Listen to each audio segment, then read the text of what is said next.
நாடார்களின் வரலாறு, ஆன்மீகம், அரசியல், விளையாட்டு மற்றும் அனைத்து செய்திகளும் உடனுக்குடன் தெரிந்து கொள்ள நாடா டுடே டிவியை சப்ஸ்கிரைப் பண்ணுங்க, லைக் பண்ணுங்க, ஷேர் பண்ணுங்க, கமெண்ட் பண்ணுங்க, பக்கத்துல இருக்கிற பெல் பட்டனை கிளிக் பண்ணுங்க. வணக்கம், நாடா டுடேல இருந்து பாலமுருகன். நாடா டுடே சார்பா நம்ம நிறைய அதாவது தேனி மாவட்டத்தோட வரலாறை தொடர்ந்து பதிவு பண்ணிட்டு வரோம். அதன் அடிப்படையில காமாட்சிபுரத்தோட வரலாறை நம்ம நிறைய பதிவுகள் எடுத்திருக்கிறோம். இன்றைக்கு சென்னையில் இருக்கக்கூடிய அதாவது சென்னை காமாட்சிபுரம் வாழ் நாடார் சங்கத்தோட முன்னாள் தலைவர் அவருடைய மகனை சந்திக்க வந்திருக்கிறோம். அண்ணாச்சி இன்னைக்கு நம்மளோட இல்லை, இருந்தாலும் அவருடைய மகன்கிட்ட இந்த உறவுமுறை பத்தின தகவல்கள்லாம் கேட்க இருக்கிறோம். வாங்க கேட்கலாம். அண்ணாச்சி வணக்கம். வணக்கம். நல்லா இருக்கீங்களா? நல்லா இருக்கும். சொல்லுங்க அண்ணாச்சி, நம்ம அதாவது இந்த சென்னை வாழ் காமாட்சிபுரம் உறவுமுறையோட முன்னாள் தலைவர் உங்க அப்பா, அவங்களோட பையன், நீங்க சொல்லுங்க. அதாவது அப்பாவை பத்தின தகவல், முதல்ல உங்களை பத்தி சொல்லுங்க.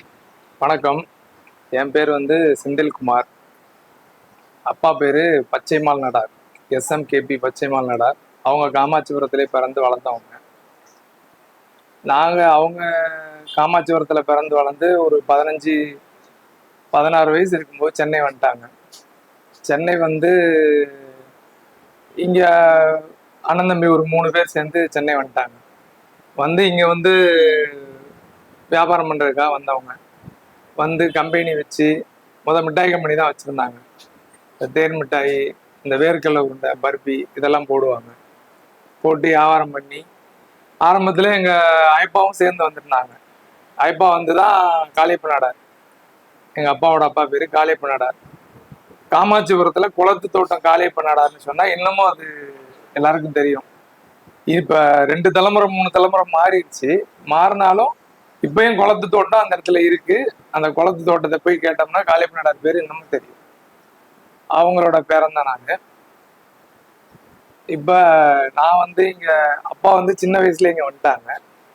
தொழில் பண்ணி மளிகை கடையில சம்பளத்துக்கு இருந்தாங்க, மிட்டாய் கம்பெனில வேலைக்கு இருந்தாங்க. அப்புறம் தனியா மளிகை கடை வச்சாங்க. தனியா மளிகை கடை வச்சு வியாபாரம் பண்ணி ரொம்ப கஷ்டப்பட்டு அப்புறம் கடைசியில ஓரளவுக்கு ஒரு 20 வயசுக்கு 22 வயசு இருக்கும்போது சொந்தமா ஒரு கம்பெனி வச்சுட்டாங்க. சொந்தமா கம்பெனி வச்சு மிட்டாய் கம்பெனி தான் ஆரம்பத்துல நாங்க வச்சது. தேன் மிட்டாய் தெரியும் வச்சு தேன் மிட்டாய் தான் போடுவோம் ஆரம்பத்துல. அப்பாவோட முதல் தொழிலே அந்த தொழில் தான். தேன் மிட்டாய் போடுவாங்க, சோன்பப்படி போடுவாங்க. இதெல்லாம் போட்டு எடுத்துட்டு போய் லைன்களை கொண்டு போய் சேல்ஸ் பண்றது. லைன்ல எடுத்துட்டு போய் இதுதான் வியாபாரமா இருந்தது. அந்த வியாபாரம் அந்த காலத்துல அந்த வியாபாரம் நல்ல பிக்கப். தேன் மிட்டாயெல்லாம் அந்த அளவுக்கு முதல்லாம் செய்யறதுக்கு ஆள் கிடையாது. நான் சொல்றது ஒரு 40 வருஷத்துக்கு முன்னாடி உள்ளது. அந்த நேரம் அந்த தேன் மிட்டாய்க்கெல்லாம் அவேர்னஸ் அதிகம். இப்ப மாதிரி உள்ள சாக்லேட்டு, இந்த ஆடம்பர பொருட்கள், பீஸா பொருட்கள் எல்லாம் கிடையாது இல்லையா? அதனால இந்த மாதிரி ஸ்நாக்ஸ் தான் நல்லா விற்கும். நல்ல அருமையா போச்சு வியாபாரம். அப்ப சம்பாரிச்சு அப்ப ஒண்ணுன்னா பண்ணாங்க. அப்ப அந்த நேரத்துல நாங்க வண்ணாரப்பேட்டையில ஸ்ரீரங்கம்மல் கோயிலத்துல தான் இருந்தோம். ஸ்ரீரங்கம்மல் கோயிலத்துல கம்பெனி வீடு 2 ஒன்னா தான் இருக்கும். 2 ஒன்னா இருக்கும். கம்பெனி பக்கத்திலே வீடு இருக்கும். கம்பெனில இருக்க ஹீட்டு, கம்பெனில இருக்க எல்லாமே வீடு, கம்பெனி எல்லாம் ஒன்னாதான் இருக்கும். வீடு தனியா இருப்போம், பெட்ரூம் இருக்கும், தனியா இருக்கும். அதெல்லாம் எதுவுமே கிடையாது. வீடு கம்பெனி ஒண்ணுதான், எல்லாரும் ஒன்னாதான் இருப்போம், ஒன்னாதான் படுப்போம். அப்படிதான் இருந்தோம் ஒரு காலத்துல, சின்ன வயசுல வளரும்போது. அப்புறம் அந்த மாதிரி இருந்து கஷ்டப்பட்டு தொழில் பண்ணி இவங்க அப்பா அண்ணன் தம்பி 3 பேரும் ஒன்னா இருந்தாங்க. எங்க அப்பா பெரியப்பா பேர் ராமசாமி நாடார், அப்புறம் லட்சுமண நாடார் இருக்காங்க. அவங்க எல்லாமே 3 பேரும் ஒன்னா சேர்ந்து சரக்க போட்டு லைனுக்கு போயிட்டு இருந்தாங்க. அப்ப முன்னேற்றம் அப்படியே நல்லா வந்துச்சு. ஒரு காலத்துல சம்பாரிச்சு ஆளுக்கு தனியா அப்புறம் தொழில் பண்ண ஆரம்பிச்சாங்க. எங்க பெரியப்பா தனியா போனாங்க. அவங்க 2 பேரும் தாம்பரம் போயிட்டாங்க. இங்க ராமசாமி நாடார் பெரியப்பாவும் லட்சுமண நாடார் பெரியப்பாவும் தாம்பரம் போயிட்டாங்க. அப்பா மட்டும்தான் வண்ணாரப்பேட்டையில இருக்குது. அப்ப இருந்தே இவங்க ஊர் மேல பட்டதுல அதிகமா இருக்கும். அவங்க 2 பேரை விட எங்க அப்பாவுக்கு தான் ஊர் மேல பட்டதுல அதிகமாவே இருக்கும்.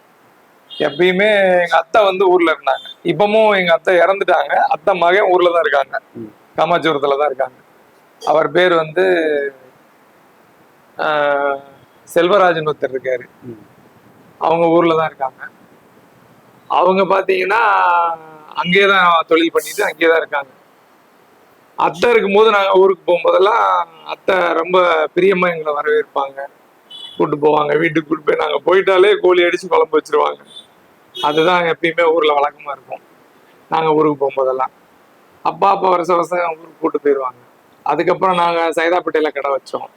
அப்பா வந்து தனியா சொந்தமா சைதாப்பேட்டையில கடை வச்சாங்க. மொத்தம் 3 கடை வச்சிருந்தாங்க. சைதாப்பேட்டையில ஒண்ணு, மயிலாப்பூர்ல ஒண்ணு, திருவல்லிக்கேணி ஒண்ணு. 3 கடை வச்சுதான் வியாபாரம் பண்ணிட்டு இருந்தாங்க. வண்ணாரப்பேட்டையில கம்பெனி இருக்கு, மிட்டாய் கம்பெனி வச்சு எங்க கம்பெனில தயார் பண்ற பொருளை 3 கடைக்கு கொண்டு போய் சப்ளை பண்ணுவாங்க. 3 கடைக்கு சப்ளை பண்றதுக்கு ஆளு, வேனு எல்லாமே வச்சு பண்ணிட்டு இருந்தோம். அப்ப பண்ணிட்டு இருக்கும்போது அப்படியே ஓரளவுக்கு நானும் கொஞ்சம் பெரிய ஆளா வர விட்டு, நானும் கடைக்கு வர விட்டு, அப்புறம் ஒரு கடையா கடையில யார் ஒர்க் பண்ணாங்களோ அவங்களே பாத்துக்கிற சொல்லி அவங்கள்ட்ட அவங்க மெயின்டெனன்ஸ்ல லீஸ் மாதிரி கடைக்கெல்லாம் கொடுத்துட்டோம்.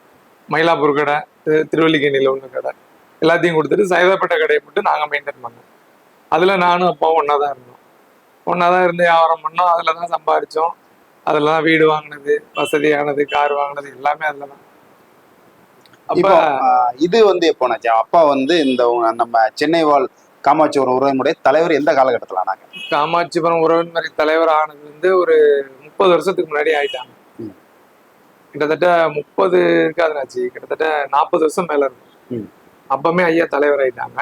அப்பா தலைவராகி கிட்டத்தட்ட ஒரு 20 வருஷம் தலைவரா இருந்திருக்காங்க சென்னை வாழ் காமாட்சிபுரம் நாடக சங்கத்துல. அதுக்கு முன்னாடி சேர்ம வாசகம்னு ஒருத்தர் இருந்தாரு. எங்க அப்பாவுக்கு முன்னாடி சேர்ம வாசகம் அவர் பேரு. அவங்களும் இன்னும் நரப்பேட்டில தான் இருக்காங்க. அவர் இறந்துட்டாரு சேர்ம வாசகம். அவர் மகன் தான் இருக்காப்ல. சரி, அவங்கதான் தலைவரா இருந்தாங்க. அவங்க தலைவரா இருந்து அவங்க ரிலீவ் ஆன பிறகு அப்பா வந்து பொறுப்பெடுத்தாங்க. அப்ப செயலாளர் வந்து முருகேசன் நாடகம். இப்ப கூட இருக்காங்க, கொருக்குப்பேட்டையில இருக்காங்க முருகேசன் நாடகம். அவங்க தேரியப்ப நாடார் ஒருத்தர் இருக்காரு, தனியார்பேட்டையில இருக்காங்க, அவங்க பொருளாளர். இவங்க மீன்ஸ்லதான் 20 வருஷம் 25 வருஷம் தங்க மெயின்டைன் ஆச்சு. அதாவது சென்னை வாழ் காமாட்சிபுரம் நாடார் உறவின் முறை சங்கத்தை உருவாக்குனது, சங்கத்தை மேம்படுத்தினது, சங்கத்தை டெவலப் பண்ணது எல்லாமே எங்க அப்பா பீரியட்ல பண்ணது. அந்த நேரமே 25 லட்ச ரூபா 30 லட்ச ரூபா வரைக்கும் சீட்டு ஓடிட்டு இருந்துச்சு. சீட்டு தான் சங்கத்துக்கு வருமானம், வேற எந்த இதுவும் கிடையாது. சீட்டு மாசம் மாசம் நடத்துவாங்க, மாசம் மாசம் ஏலம் விடுவாங்க. சீட்டு ஏலம் விட்டு அதுல கிடைக்கிற வருமானத்துல சங்கத்துல இடம் வாங்கி போட்டாங்க ஆரம்பத்துல. நம்ம இதுல எம்கே நர்சிங்கம் தண்டையார்பேட்டையில தான் எம்கே நர்சிங்கம் உள்ள போனீங்கன்னா அந்த தெரு பேரு கூட ஞாபகம் வரல, அங்கதான் இடம் வாங்கி போட்டு அதுல ஒரு 4-5 வீடு வாடகை விட்டுருந்தாங்க. முன்னாடி ஒரு 3 கடை நல்லா இருந்துச்சு. அந்த நேரம் நல்ல வாடகையே வந்துட்டு இருந்தது. இவங்க தலைவரா இருக்கும்போது நல்ல வளர்ச்சி. அந்த நேரம் செயலாளர் முருகேசனை வந்து ரொம்ப ரொம்ப துருதுருப்பா இருப்பாங்க, ரொம்ப ஆக்டிவா இருப்பாரு. அவரோட பங்கு வந்து இதுல அதிகம். எங்க அப்பாவோட பங்கும் அவரோட பங்கும் தான் சங்கத்துல அதிகமா இருந்தது. அவங்க 2 பேருமே நல்லா ஆக்டிவா இருந்தாங்க. இவங்க இங்க இருந்து நாங்க அப்ப வண்ணாரப்பேட்டையில தான் வீடு, அப்ப இங்க கிடையாது, எம்ஜிஆர் நகர் கிடையாது, வண்ணாரப்பேட்டையில வீடு இருந்ததுனால போய் வர்றதுக்கு எங்களுக்கு கொஞ்சம் ஈஸியா இருந்தது. சங்கத்துக்கு போக, சங்க வேலைகளை பாக்குறது நல்லா மேம்படுத்தி கொண்டு வந்தாங்க.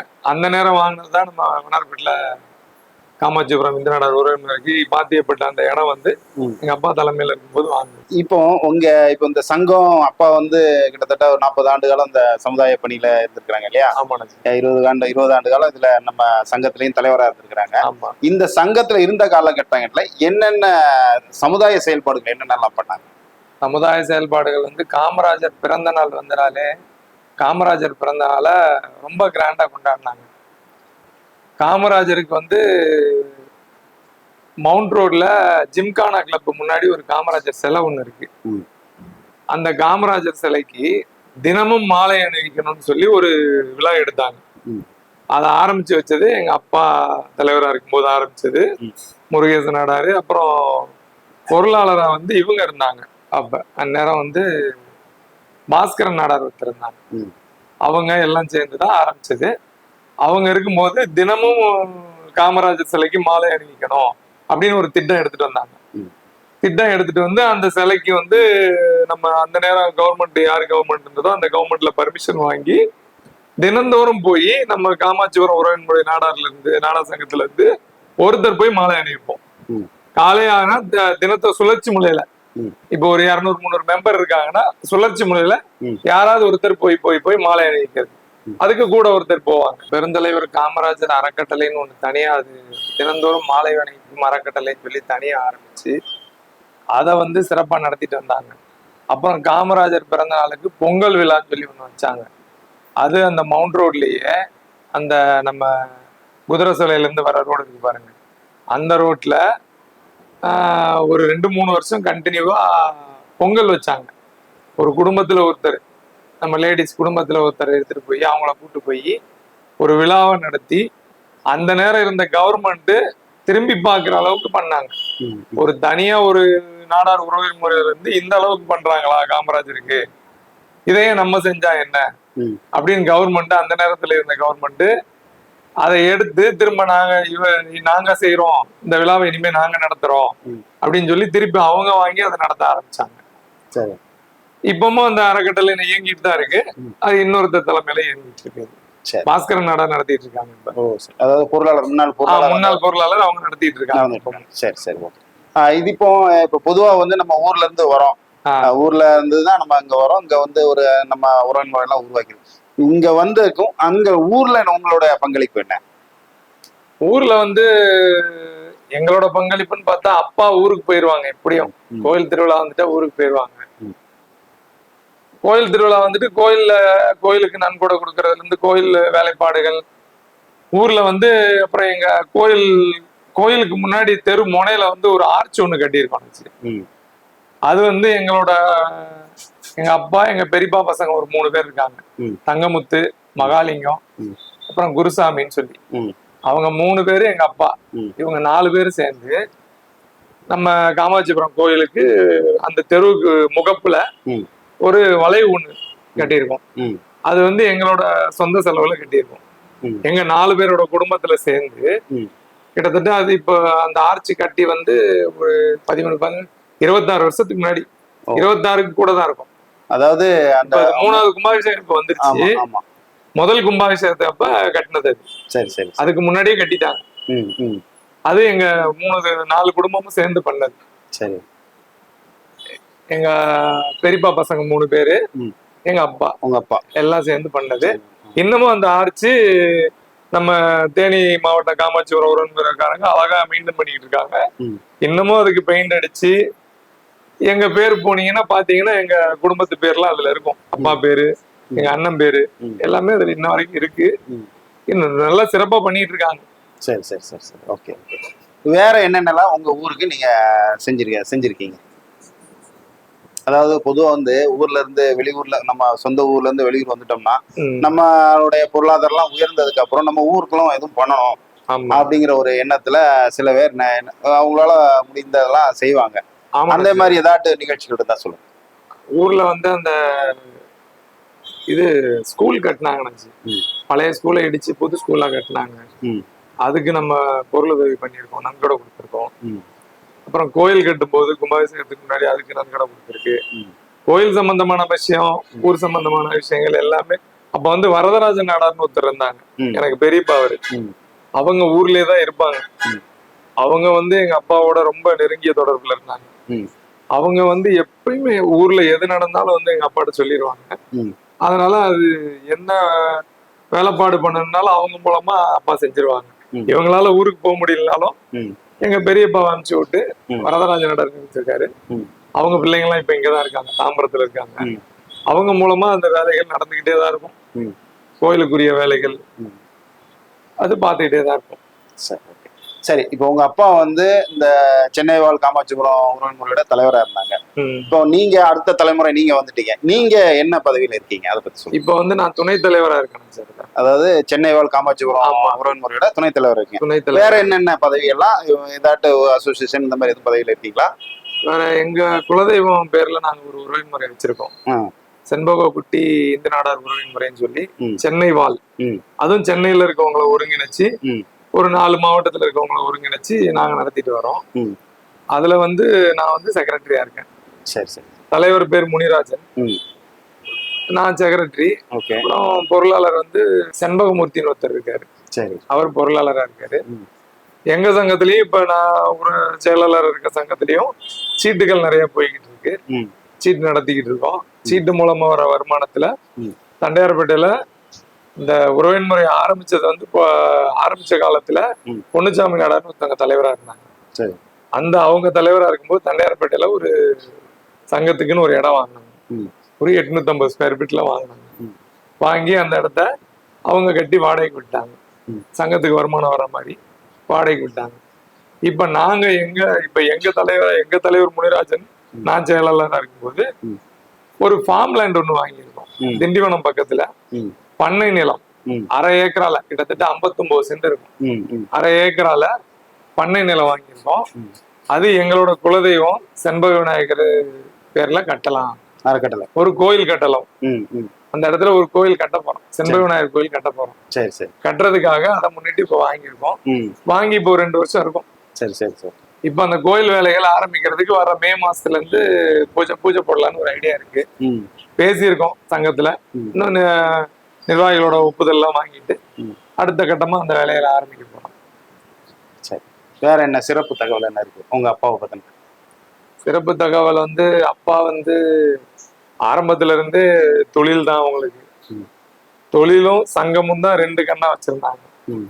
ஒரு பக்கத்துல தொழில், ம். இன்னொரு பக்கத்துல நம்ம சமுதாயம். சமுதாய மக்கள். ம். அது மெயினா நம்ம காமாட்சி. காமாட்சிபுரம் நாடார் சமுதாய மக்கள்லாம் அவங்களுக்கு ரொம்ப ம். ரொம்ப பிடித்தமா இருக்கும் அவங்களுக்கு. ம். ஒரு எந்த வீட்டுல டெத்துனாலும் சரி, ஒரு நல்ல காரியம்னாலும் சரி, இவங்க எல்லாமே இருக்க மாட்டாங்க. ம்.